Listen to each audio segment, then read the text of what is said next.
anggur yang ada sekarang di pasaran itu biasanya sudah dilakukan rekayasa genetika atau apa itu namanya, mungkin apa sih, disilangkan dan sebagainya, sehingga dihilangkan itunya, apa, bijinya, dihilangkan bijinya, disebut anggur non biji atau seperti semangka non biji gitu ya. Nah itu padahal yang banyak apa senyawa resveratrolnya itu adalah di bijinya. Nah kan gimana cara dari hilangnya itu kan. Saya tapi nggak apa-apa lah. Makanya cari anggur yang ya yang masih alami juga, yang masih ada bijinya gitu ya. Jadi bisa saja nanti dikunyah gitu bijinya itu dikunyah gitu ya. Nah, tapi ya jangan terlalu banyak juga, misalkan biasa itu. Nah, kalau apa bisa dimanfaatkan untuk itu. Oke, nah inilah alatnya yang yang digunakan untuk menentukan struktur tadi ya. Nah, apa untuk mengkarakterisasi apa hasil isolasi tadi ya. Hasil isolasi itu bisa berupa kristal atau padatan amorf atau juga minyak ya. Biasanya cairannya itu bisa bentuk minyak ya. Nah, apa namanya? Ini ada di sini ada alat-alat ini terdiri dari ya. Ini adalah yang gede ini, yang besar ini. Ini adalah medan magnet atau magnet luar ya, ini magnet luar. Nah, kemudian di sini ada ini apa tabung-tabung reaksi ya, bukan tabung reaksi. Tabung sampel ya, tabung sampel bentuknya panjang-panjang ini ya. Nah, dia itu adalah tempat menyimpan sampel ya. Jadi ini benar nih mungkin udah banyak yang antri mau ngukur sampel ya. Nah, ini ada alatnya ini untuk mengambil apa namanya salah satu kan kalau caranya mau diambil ya, diambilnya tuh pakai ini nih, alat ini turun nanti ke bawah, tek misalkan mengambil botol yang ini ya. Nah, tek dia menuju ke sini. Jadi nanti ditarik nih, ditarik nggak cuma ditarik segitu aja, maksudnya keangkat ya. Nah, terus nanti dimasukkan ke sini. Nah, ya kan, tek. Nah, nanti dipasangkan sampai dia tuh plek bunyi atau pas gitu ya. Nah, nanti pas di situ, nah nanti ini di setting dari sini apa namanya, itunya apa aplikasinya atau programnya ya, di programnya udah sudah masuk ya, di set di situ mungkin suhunya dan sebagainya atau apanya, nah, pelarutnya dan sebagainya, jenis pelarutnya dan sebagainya. Nah kemudian nanti udah itu nanti kan terbaca tuh, nanti terbaca spektrum, nanti bisa dibaca spektrumnya ya. Muncul spektranya bagaimana, nah kemudian nanti bisa di print dan sebagainya. Itulah cara apa penentuan apa pengukuran tadi apa kalau dari kristal atau senyawa murni ya yang mau dikarakterisasi dengan NMR ya. Nah, ini adalah ilustrasi dari apa namanya tadi ya, ringkasnya dari alat tadi ya. Nah, ini adalah apa tuh namanya medan magnet luar tadi ya, yang terbungkus besar ini ya. Dan apa namanya, nanti ini tuh sebenarnya di sini ada, nanti dihubungkan ya, di sini itu nanti dihubungkan lagi dengan alat di sini, apakah ini ya. Ini nggak tahu, ibu juga nggak tahu ya, ini kan mungkin beda-beda sih alatnya. Kalau di ITB nggak gitu ini. Nah, nanti ada lagi apa dia dihubungkan dengan itu apa gas nitrogen ya, gas nitrogen. Nah, gas nitrogen itu kalau kita bekerja dengan ini juga harus hati-hati, karena gas nitrogen itu kan berbahaya juga ya, mudah meledak. Tapi kalau sudah ada safety-nya biasanya tidak akan membahayakan ya. Ya, jadi kembali lagi ke sini. Nah, tadi ya ini adalah ilustrasi dari alat yang tadi. Nah, ini nanti ini tempat masuknya sampel ya. Nah, ini adalah apa tadi tube sampelnya ya. Nah, keuntungan dari pengukuran menggunakan apa tadi, menggunakan NMR ya, itu tidak perlu banyak-banyak ya, sampelnya tidak harus banyak. Jadi cukup dengan kalau kalau ingin lengkap ya, ingin lengkap mendapatkan datanya itu dari karbon, proton, kemudian NMR dua dimensinya, KMDC, IQC, kemudian COSI, lalu apa lagi ya, mungkin ya yang umum biasanya itu ya COSI dan sebagainya. Nah itu cukuplah sampai 100 miligram ya, 100 miligram. Tapi kadang-kadang hasil isolasi itu kan nggak sampai sekian ya. Nah, ada juga yang bisa lebih apa ini mungkin alatnya kan tergantung alat ya.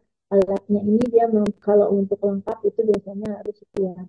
Tapi kalau di IPB itu kalau nggak salah mungkin sekitar hmm, 40 atau ya sekitar ya ibu kemarin 25 juga masih bisa bisa lengkap dan lengkap 25 miligram ya 35 mili 30 gram 30 miligram lebih aman tapi itu 25 miligram itu udah mepet juga sih gitu ya. Nah, ini nah kemudian jadi keuntungannya itu sampel tidak terlalu banyak yang harus disiapkan ya paling banyak ya sekian lah ya 100 miligram. Nah, kemudian juga apa namanya volume larutan yang digunakan juga tidak terlalu banyak ya. Nah, hanya pelarutnya itu lumayan ya, pelarutnya apa bukan pelarut biasa, jadi harus pelarut yang apa namanya yang terdeterasi. Terdeterasi itu artinya tidak mengandung hidrogen ya. Nah, misalkan seperti ini, seperti CdCl3 ini kan mestinya sebetulnya CH3, CHCl3 ya. Nah, itu adalah kloroform kan. Nah, ini kalau ini CdCl3 itu artinya adalah kloroform yang terdeterasi. Lalu ada lagi CD3OD ini kan adalah apa namanya metanol ya, metanol. Nah, kalau kita ganti D-nya itu menjadi H ya, CH3OH kan ini OD-nya ini. Nah, kan tapi nggak boleh ada hidrogen, maka harus menggunakan yang terdeterasi. Jadi CD3OD ya. Aseton juga aseton terdeterasi, benzen terdeterasi, piridin terdeterasi, DMSO terdeterasi, air juga terdeterasi ya. Jadi D2O. Gitu. Semuanya harus terdeterasi, tidak boleh ada hidrogennya karena nanti akan mengganggu dalam pengukurannya karena ini kan nanti mau mengukur proton NMR ya kan. Nah, nanti kalau terbaca ada proton dari pelarutnya jadi membingungkan apakah itu proton yang dari senyawa atau dari pelarut kan gitu kan. Nah, makanya pelarutnya harus bebas dari proton ya. Nah, jadi ini ya, ini adalah medan magnet luarnya. Kemudian, kenapa harus ada medan magnet luar? Jadi, seperti kita ketahui, apa namanya atom ya, atom itu kan terdiri dari proton dan elektron ya. Ada juga neutron ya, ada neutron. Nah, yang utama itu yang kita sorot adalah proton dan elektronnya. Nah, ada muatan positif dan ada muatan negatif kan. Nah, karena adanya perbedaan muatan itu, si apa inti atom itu kan akan selalu berputar pada porosnya, berputar pada porosnya. Nah, kemudian kalau ditambah adanya medan nah dengan kembali lagi tadi apa inti itu akan berputar pada porosnya ya, si elektron berputar pada porosnya juga. Nah, itu apa namanya? Itu kan menimbulkan medan magnet. Jadi apa proton berputar, elektron berputar ya. Nah, iya, dia itu kan menimbulkan medan magnet. Nah, medan magnet, nah, tapi medan magnetnya itu kecil ya, karena masih di kisaran atom tadi. Nah, sedangkan untuk memperkuat supaya bisa terbaca, maka harus ada penguatnya. Nah, penguatnya itu adalah medan magnet luar ini ya, medan magnet luar ini. Nah, jadi nanti akan terlihat di sini ada position nukleus ya, nukleus yang tadi diam dan ini ada yang berputar, elektronnya dan protonnya. Nah, kemudian nanti di sini muncul nanti apa namanya ini apa sinyal ya, sinyal yang bisa terdeteksi sinyal itu atau pulsa atau sinyal ya. Nah, ya kayak gini nih apa bentuknya. Kemudian sinyal ini nanti awalnya itu bentuknya seperti kalau kita lihat di seismograf ya. Seismograf kalau ada gempa bumi atau apa tuh gunung mau meletus ya kan suka ada tuh bentuknya awalnya lurus gitu ya, gitu ya. Nah itu ini juga sama kayak gitu. Nah kan kebayang kalau seperti itu gimana kita bisa membaca ini sinyal apa ya kan kayak gini. Nah, ini maka harus ada alat tambahan lagi yang disebut Fourier transform. Jadi ini yang nanti yang mengarahkan atau memposisikan sinyal-sinyal ini pada posisi yang sesungguhnya ya, atau pada geseran kimia yang sesungguhnya. Jadi nanti terbentuk dengan apa namanya lebih apa namanya presisi dan lebih baik gitu ya posisinya itu. Nah, oke. Ini ya sudah, ini nanti dihubungkan dengan detektornya bisa terbaca ya. Itu sudah ya. Syarat pengukuran sampel harus murni. Ini memang awal-awalnya seharusnya pengukurannya harus murni, tapi kalau itu kalau untuk pemula memang harus murni ya, karena nanti nggak bisa apa bingung ini apaan gitu ya. Ini apa maksudnya apa ya?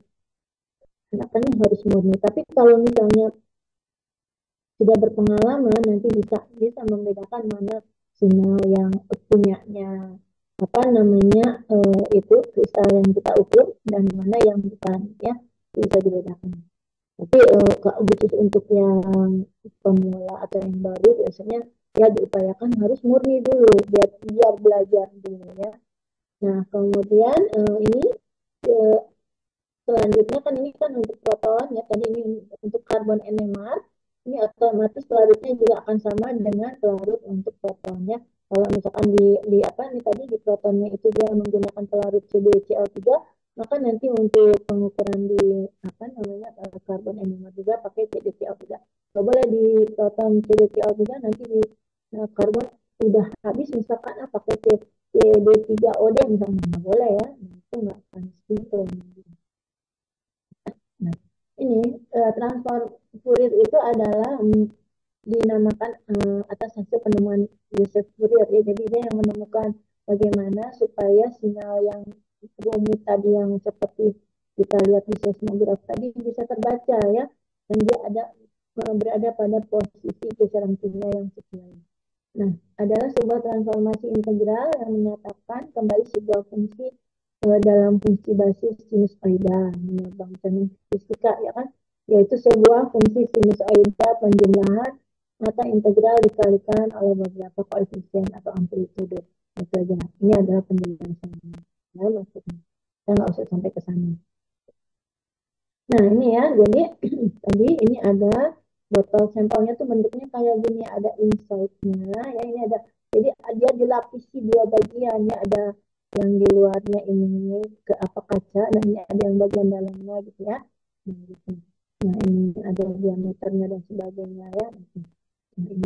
Nah ini adalah skema dari alat tadi ya. Nah di sini ada medan magnet luar. Nah ini sampel ya, ini sampel. Di mana di sini kan ada tadi ada kristal yang sudah dilarutkan ya, sudah dilarutkan. Nah di mana di sini kan berarti dia ada apa namanya ada molekulnya ya, bentuk molekul ya. Molekul itu kan tersusun dari atom-atom ya. Molekul bagian terkecil dari molekul adalah unsur ya kan. Unsur bagian terkecil dari unsur adalah atom gitu kan. Nah, jadi di sini ada atom-atomnya. Nah, atom-atom ini kan akan tadi mengalami apa namanya proses perputaran di porosnya masing-masing ya. Nah, masing-masing ketika nanti tertangkap oleh atau dia bersinggungan dengan medan magnet luar itu akan mengalami penguatannya, sehingga nanti muncul sinyal-sinyal yang bisa terbaca seperti ini ya. Nah, nanti ditangkap oleh receiver atau ditangkap oleh receiver dan bisa dibaca di itu apa namanya di komputer tadi ya, detektornya. Nah ini kalau ini frekuensi sweep itu ya penguatnya dan seterusnya ya, ada transmitter dan nah kepekaan spektrum NMR terhadap struktur molekul sangat tinggi untuk analisis dalam penentuan sinyal kimia ya. Nah pertama alat ini juga dapat digunakan untuk analisis kimia kuantitatif ya, dan dalam operasinya tidak perlu menggunakan sinyal pembanding.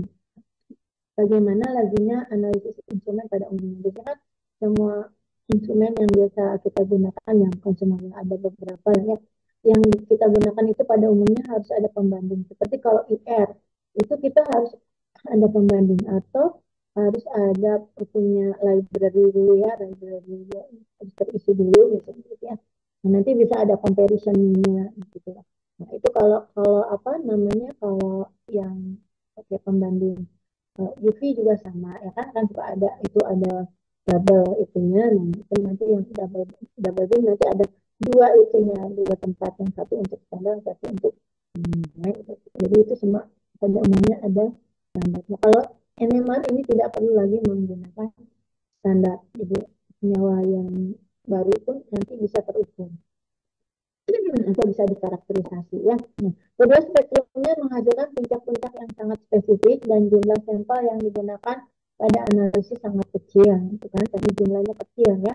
Nah, ketiga, NMR dapat digunakan untuk analisis berbagai bentuk senyawa organik maupun anorganik. Nah, ya, makin sekarang makin canggih, apa namanya NMR itu sudah diperbaiki. Dan biasanya tadinya awal-awalnya itu hanya untuk senyawa organik, sekarang sudah bisa digunakan untuk anorganik juga ya. Nah, jadi ini ya, ini gambaran dari molekul dari atom tadi ya. Nah, di sini ada inti ya.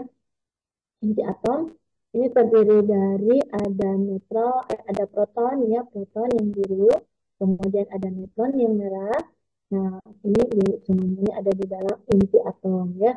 Nah, kemudian dikelilingi inti atom ini dikelilingi oleh elektron dan elektron berputar mengelilingi inti atom ya. Nah, inti atom ini sendiri baik proton yang ada di sini itu bukan diam juga, dia itu berputar pada porosnya. Dia punya ini kan ada bentuknya bulat ini, dia mau berputar juga di porosnya gitu ya. Nah, gitu. Nah, ini begitu juga dengan neutron. Nah, ini cuman kalau elektron ini dia lincah, dia mengelilingi ke mengelilingi intinya itu ya. Hanya kalau nanti dia ketemu medan magnet kuat tadi, nanti langsung ketangkap, nah nanti muncul jadi pincang ya. Nah, ini adalah apa namanya teorinya ya, model fisika klasik. Nah, nanti nggak usah terlalu gitu dihafal atau kita cukup memahami aja, oh ternyata ada ini ya, ada di atom itu ada apa reaksi-reaksi atau dia mempunyai karakterisasi seperti ini ya. Nah, di sini ada kekuatan medan magnet inti atom, apa namanya gamma. Kemudian ada B0, ini adalah kekuatan medan magnet luar yang di luar ya. Nah, gitu. Nah, ini adalah apa namanya P ya, ini adalah itu namanya perputaran magnet.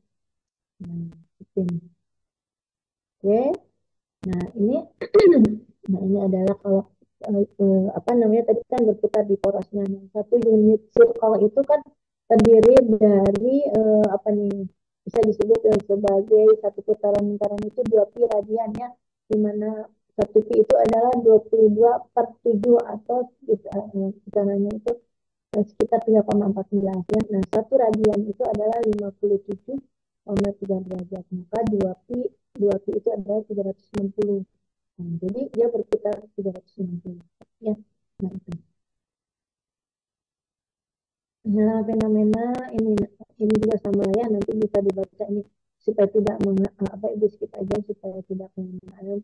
Nah, ini tadi kan proton itu, jadi NMR itu protonnya adalah asat di alam semesta itu ada dua ya. Proton itu ada H1, ada H2 ya. Tuh, ada tiga malah, H1, H2, tiga. Nah, sedangkan yang dua itu adalah yang karbon C12 sama C13 ya. Nah, yang yang dijadikan apa namanya uh, apa inti di alat NMR itu adalah yang proton H1 ini. Nah, sedangkan kalau yang karbon itu adalah karbon 13 ini ya, bukan karbon 12. C13. Jadi yang digunakan sebagai inti di alat NMR itu adalah dua ini.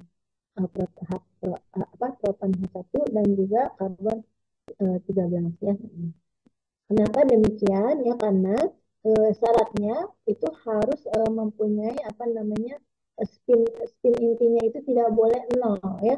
Spin intinya itu tidak boleh nol. Nah, ini kan proton ini ada proton H1 ini ada setengah ya. Artinya artinya tidak nol. Kemudian ini juga ada nilainya ya. Nah, kemudian ini juga ada. Nah, tetapi kita lihat lagi di sini nanti kelimpahannya di dunia yang paling banyak yang mana? Nah, ini yang paling banyak adalah atau di alam semesta yang paling banyak adalah ini proton H1. Ini kan ini juga ada nilai spinnya, ini ada nilai spinnya, tetapi ini sedikit-sedikit ya di alam semesta.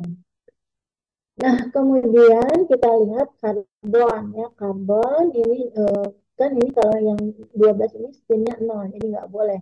Nah, jadi yang boleh hanya yang 13 ini ya. Oke, kita lihat lagi. Nah, ini. Nah, ini untuk NMR, untuk proton NMR itu satuannya adalah geseran kimia ya. Atau maaf, lambangnya adalah geseran kimia ya. Untuk skalanya ini disebut geseran kimia dan satuannya ppm. Nah, semuanya itu harus selalu kalau kita mau menentukan struktur ya, itu harus ditentukan dulu titik nolnya atau TMS-nya ini ya. Nah, kalau tidak nanti artinya kalau kita tidak menentukan ini berarti kalau misalkan di sini nanti ada sinyal, ini belum tentu sinyal ini posisinya di 4 ini karena nolnya belum jelas ya kan. Nah, bisa saja dia sebenarnya harusnya di sini kalau ketika sudah ditentukan nolnya itu di sini ya. Nah, kalau udah gitu jadi nanti salah cara membacanya kan. Nah, jadi harus ditentukan dulu apanya TMS-nya atau titik nolnya ya. Ya, nah, kemudian ini bagaimana cara mencari geseran kimia? Itu rumusnya adalah P sampel dikurangi P TMS dibagi P alat sama dengan ppm ya, ini satuannya. Nah, ininya atau bisa apa disebut juga P pangkat min ya. Nah, ini adalah contohnya. Contohnya misalkan pada alat yang beroperasi 100 MHz, nah, sampelnya P sampel dikurangi P TMS adalah 150 Hz ya. Nah, maka geseran kimianya adalah 150 Hz dibagi 100 MHz. Ini bagi alatnya ya kan. Nah, 150 ini kan dibagi dengan apa namanya frekuensi alat. Nah, maka sekian 1 ppm. Nah, kemudian secara otomatis kalau kita misalkan menggunakan alat yang beroperasi pada 300 MHz ya, maka misalkan ini PTMS-nya ada diketahui, jadi kan 3 kalinya ya kan. Ini kan kalau ini tadi 100 berarti 3 kalinya. Nah, ini kali 3 aja. Jadi 450 Hz. Nah, maka geseran kimianya adalah 450 Hz dibagi 300 MHz sama dengan sekian kan. Coba kira-kira bisa dipahami nggak ini?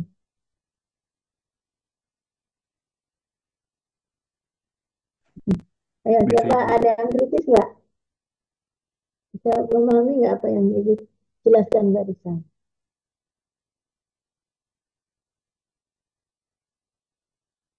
Atau terima-terima aja?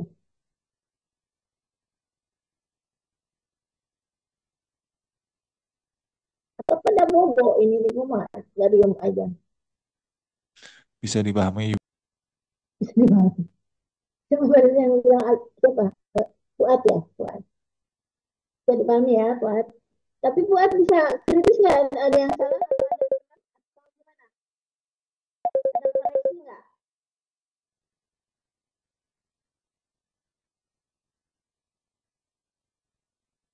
Coba siapa yang bisa jeli melihat ada apa di situ?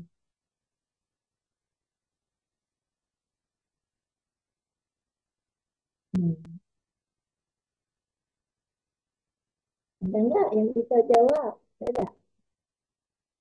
Nah, nanti kalau ibu salah-salahin, ya diterima aja ya kan? Nah, ini di sini masa 150 dibagi 100, ini berapa? 1 ppm kan? 150 Hz dibagi 100 MHz. Yang dicoret, ya kan dicoret. Nah, ini jadi 1 ppm betul, 1 ppm betul nggak? Dicoret ya, ini coret, coret. Ini berapa? 15 dibagi 10 berapa?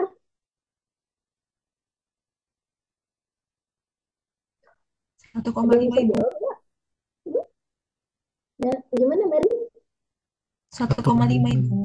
Iya, 1,5. Nah, makanya ibu sengaja ini sama ibu dia mencoba aja yang bisa apa jeli nggak melihatnya. Nah ini bukan 1 ppm tapi 1,5. Ini juga sama 1,5. Coba. Nah, 45 dibagi 3 berapa? Ya kan? Nah, ini tinggal coret ya. 45 dibagi 30 ya kan? Nah, berapa tuh?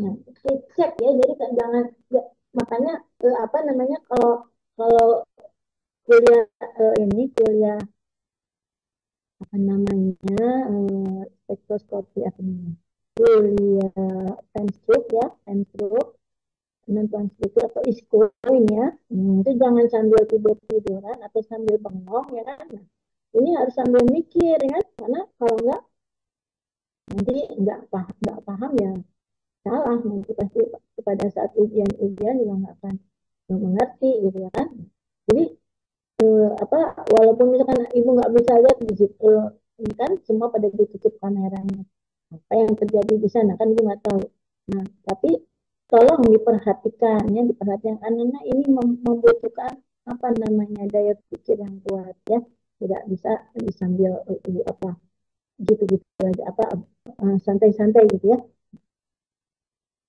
oke nah, tadi udah kejebak ya jebakan Batman satu udah nah, sekarang coba ini kita lihat ya.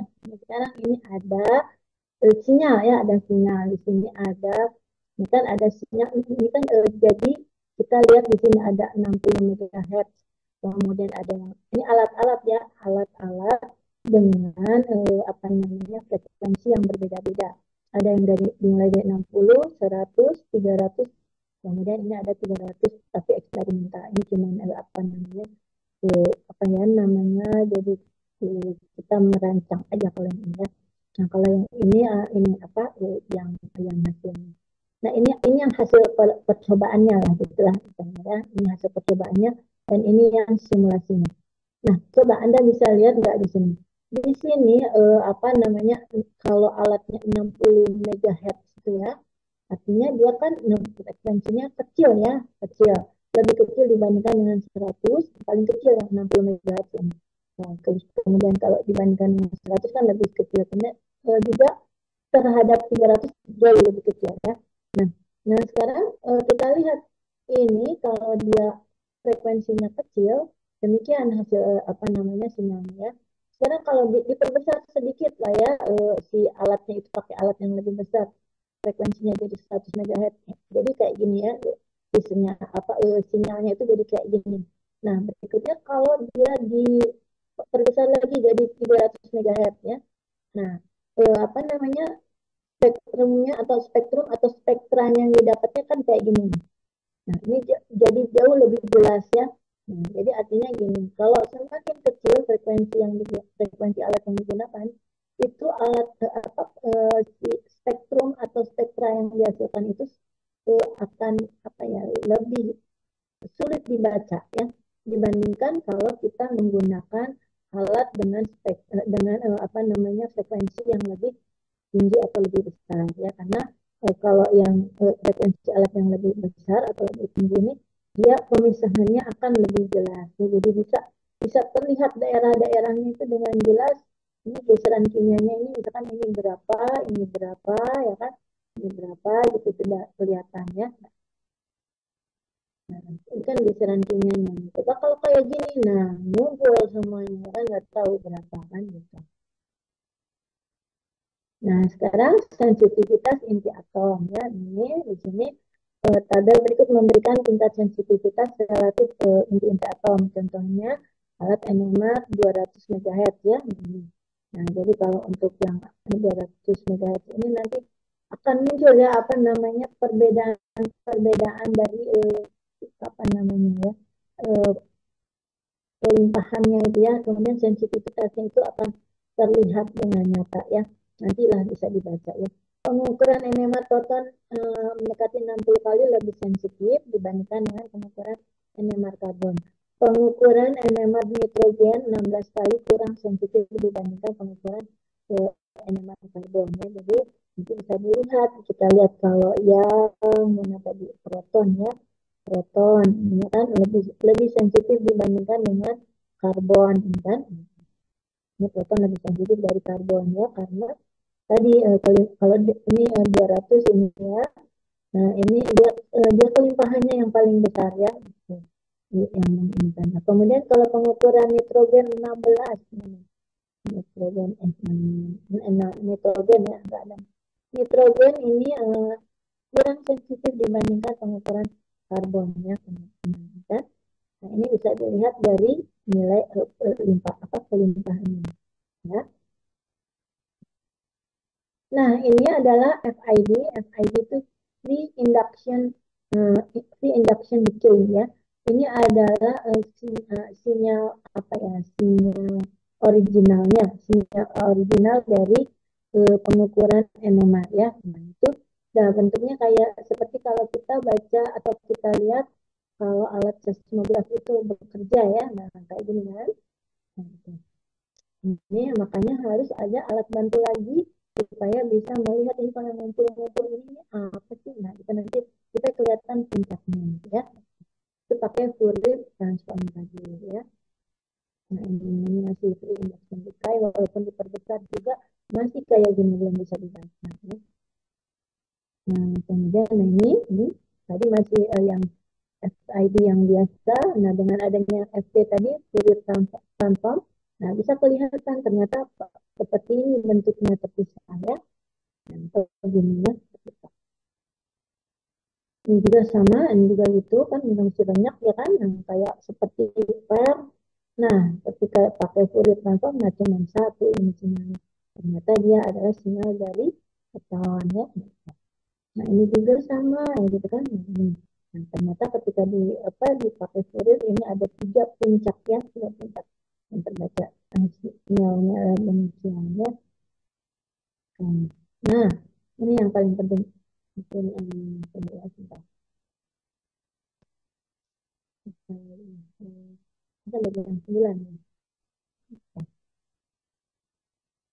Nah, ini ya, di sini kita lihat ini untuk pengukuran ini tolong diperhatikan nanti, karena ini nanti berkaitan dengan soal-soal nanti pada saat pembacaan spektrum ya, pembacaan spektrum bagaimana cara kita menentukan atau menetapkan geseran kimia itu ya. Nah, di sini kita lihat ini kan ada nih yang skala yang gambar garis merah ini ya. Ini adalah geseran kimia ya. Dan satuannya itu adalah ppm atau part per million ya. Nah, geseran kimia itu lambangnya gini, delta ya, delta, dan satuannya ppm. Nah, untuk proton itu nilai geseran kimianya itu tidak besar ya, paling besar dia sampai 15 ppm ya, 15 ppm batasnya lah ya. Itu pun biasanya tidak sampai ke sana ya. Paling tinggi biasanya 12, 13 gitu ya. Kalau kita lihat di tabelnya. Tapi biasanya orang menggambarnya sampai 15, ini itu skalanya ya. Nah, ini geseran kimia ini ya, nilai-nilai 5,5, 1, dan seterusnya ya. Itu adalah untuk menetapkan gugus fungsi. Posisi geseran kimia ini menyatakan nanti gugus fungsi. Nanti bisa dilihat dari tabelnya. Misalkan di sini ada ya yang di sini yang gitu ini nilainya sekitar 1,3 atau berapa nih? Ya, 1, 2, 3, 4, 5. Nah, 5 berarti ini sekitar 1,0 sekian ya. 2, 3, 4, 1, 2, 3, 4, 5 ya. Nah, berarti ini enggak ada 1,1, jadi 1,09 atau berapa lah ya gitu ya. Nah, ini itu. Nanti bisa dilihat di tabel itu kalau kisarannya sekian itu menyatakan gugus fungsi apa ya. Nah, pada umumnya di daerah ini itu adalah metil ya, metil yang masih di daerah bawah-bawah ya. Ya, nanti bisa dilihat di tabelnya. Nah, kemudian di sini yang kedua, integrasi itu ini kan ada. Jadi ini kalau yang tadi posisi-posisi ini ya. Nah, ini sinyal-sinyal yang ada pada posisi geseran kimia ini menyatakan gugus fungsi ya kan. Kemudian nanti kalau ada integrasi ini integrasi ya. Nah, ini integrasi atau integral ini ya. Integral ini integrasinya ini nah ini punyanya ini integrasinya ini yang biru ini integrasinya yang ini yang merah ini ada di dalamnya dari sini ini. Nah yang hijau itu nah ini ya kan nah itu menyatakan integrasi itu atau integral itu menyatakan apa luas area atau luas luas area ya luas area itu eh, luas area untuk satu kelompok sinyal ya satu kelompok sinyal. Nah ini menyatakan jumlah protonnya berapa nih satu area ini ya. Begitu. Terus kemudian ada lagi multiplicitas ya ada ini kan ada yang lambangnya T, B, terus I ya ada seks itu ya. Nah, itu menyatakan multiplicitas. Nah, multiplicitas itu adalah menunjukkan hubungan hubungan antar proton, hubungan antar proton ya.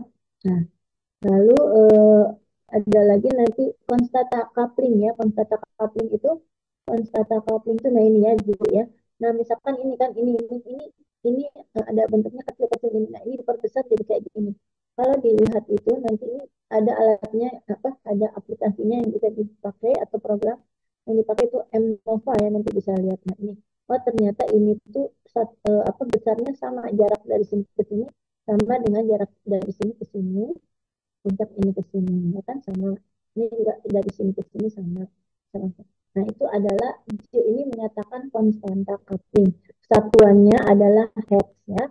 Nah itu ini nanti digunakan untuk menentukan stereokimia. Stereokimia itu kalau ada karbon yang asimetris ya. Nah, itu. Nah, kemudian sinyal proton itu tadi yang dikatakan tadi dari 0 dia skalanya 0 sampai 15 biasanya paling apa orang apa digambarkan itu biasanya sampai situ. Oke, nah itu ya kira-kira seperti itu. Nah, kita bisa lihat di contohnya ya. Di sini ada yang hijau. Yang hijau ini sinyal hijau ini ya. Dia itu eh,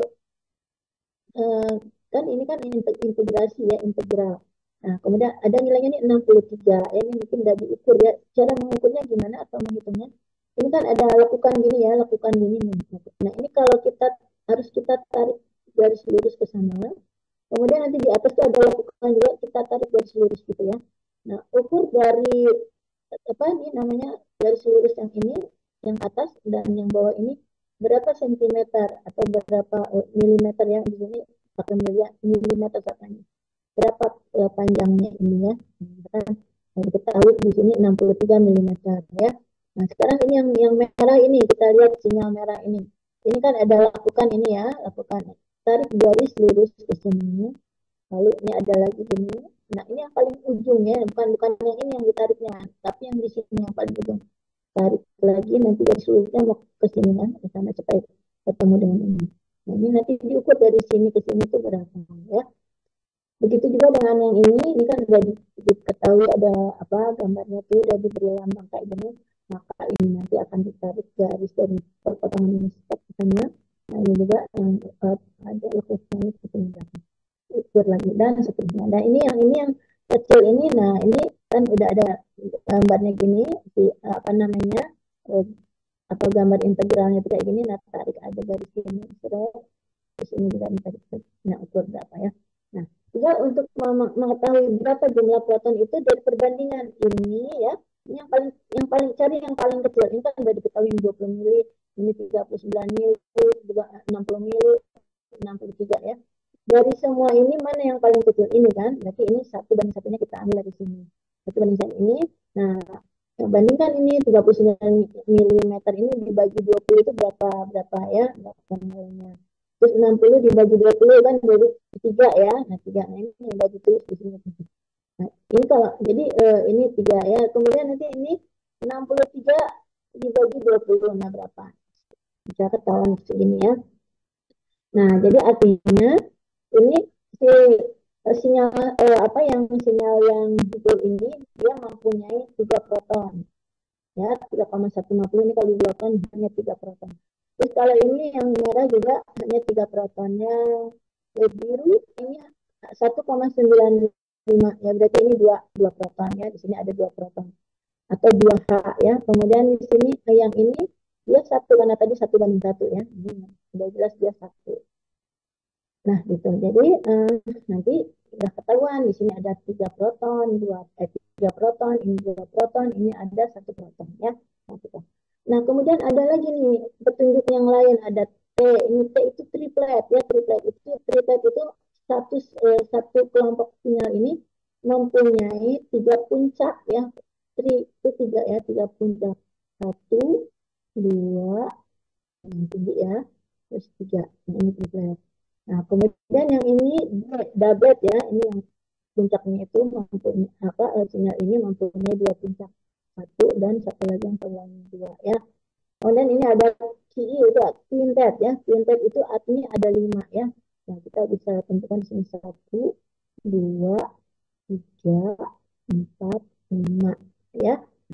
Terus yang ini sextet ini 6. Nah, ini kan enggak ada perbesaran ya, bisa dihitung dari sini langsung ya.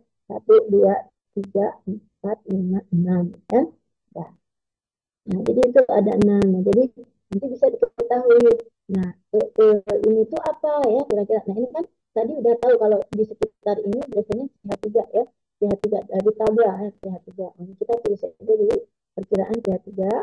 Kemudian yang di sini apa? Ya, ini kita lihat apa namanya ini apa tuh tetangganya. Jadi si ini dia kan triplet multiplicitas itu menunjukkan nanti ini tuh posisinya bertetangga dengan siapa ya. Nah, triplet itu berarti dia mempunyai 3 puncak. 3 puncak ya. Nah, tetangganya itu adalah tinggal dikurangi. Puncak ini dikurangi 1, berarti cari yang protonnya ada 2. Yang mana yang punya proton 2? Ini ya. Jadi ini akan bertetangga dengan ini kan. Nah, sekarang yang 2 ini, ini kan doublet ya, doublet. Nah, doublet itu multiplicitasnya doublet berarti dia dikurangi 1, cari yang punya 1 proton. Nah, ini ya kan. Nah, jadi ini yang merah ini akan bertetangga dengan yang hitam. Nah, yang ini yang hijau bertetangga dengan yang biru, yang merah bertetangga dengan yang hitam. Nah, maka tadi kita gambar aja yang ini kan tiga tiga pasti di ujung ya kan ini. Nah, kemudian yang bertetangga dengan ini siapa? Ya yang biru. Biru ada berapa karbon? Ada berapa protonnya? Ada 2 ya kan? Nah, ini kan. Nah, terus nanti begitu mana lagi? Nah, ini kan ini apa namanya?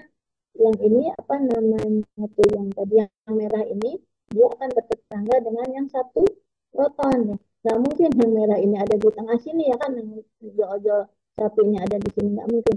Berarti ini karena dia ada 3 protonnya, dia akan ada di pojok. Nah, yang satunya pasti yang ini kan. Kenapa ada OH? OH ini bisa dilihat karena ada pergeseran gugus fungsi ya. Nah, ini ada di C yang apa nih? C yang ini kan kepunyaan yang 1 proton ya. Nah, di sini. Di sini dia itu harusnya kalau dia itu ada ini apa tidak ada OH-nya, dia tidak bergeser sejauh ini 4 ini. Jadi kemungkinan dia ada di sebelah sini biasanya ya. Tapi ini karena dia gesernya agak jauh, nah kemungkinan kita tinggal lihat di tabel apa yang menyebabkan dia bergeser sampai sejauh ini sampai ke 4 ini. Nah, ini kemungkinan adalah OH tadi karena yang paling cocok di di tabel tadi ya.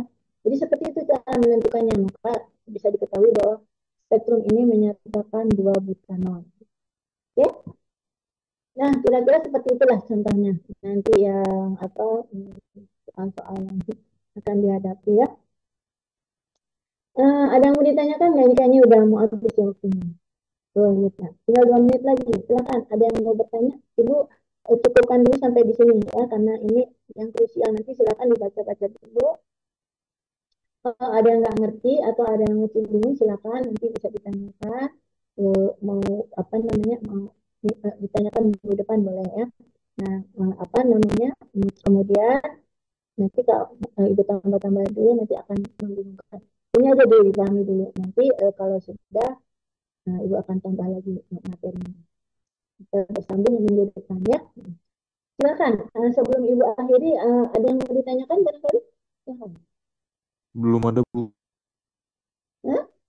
Belum ada. Oke, belum ada. Bingung ya? Masih bingung kah? Apa? Untuk Gabriel masih bingung? Masih sedikit bingung, Bu. Lagi masih bingung.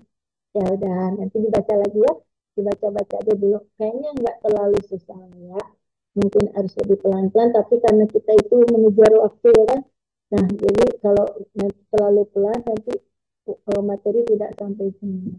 Jadi ya makanya Ibu ini juga harus cukupkan sampai di sini dulu supaya mudah dipahami dulu ya. Nanti kalau sudah kita tambah lagi. Oke, kalau belum ada yang mau ditanyakan, maka Ibu akan akhiri saja pertemuan hari ini. Insya Allah kita akan sambung lagi pada kesempatan minggu depan. Nah, silakan ini nanti PPT-nya Ibu share di AG, silakan dipelajari. Nanti kalau ada yang mau ditanyakan, silakan bisa didiskusikan minggu depan ya. Baik, itu saja dari Ibu. Kurang dan lebihnya mohon maaf. Ibu akan akhiri saja. Wabillahi taufiq wal hidayah. Wassalamualaikum warahmatullahi wabarakatuh. Waalaikumsalam. Waalaikumsalam. Waalaikumsalam warahmatullahi wabarakatuh. Terima kasih, Bu. Ya, sama-sama. Ibu izin live ya.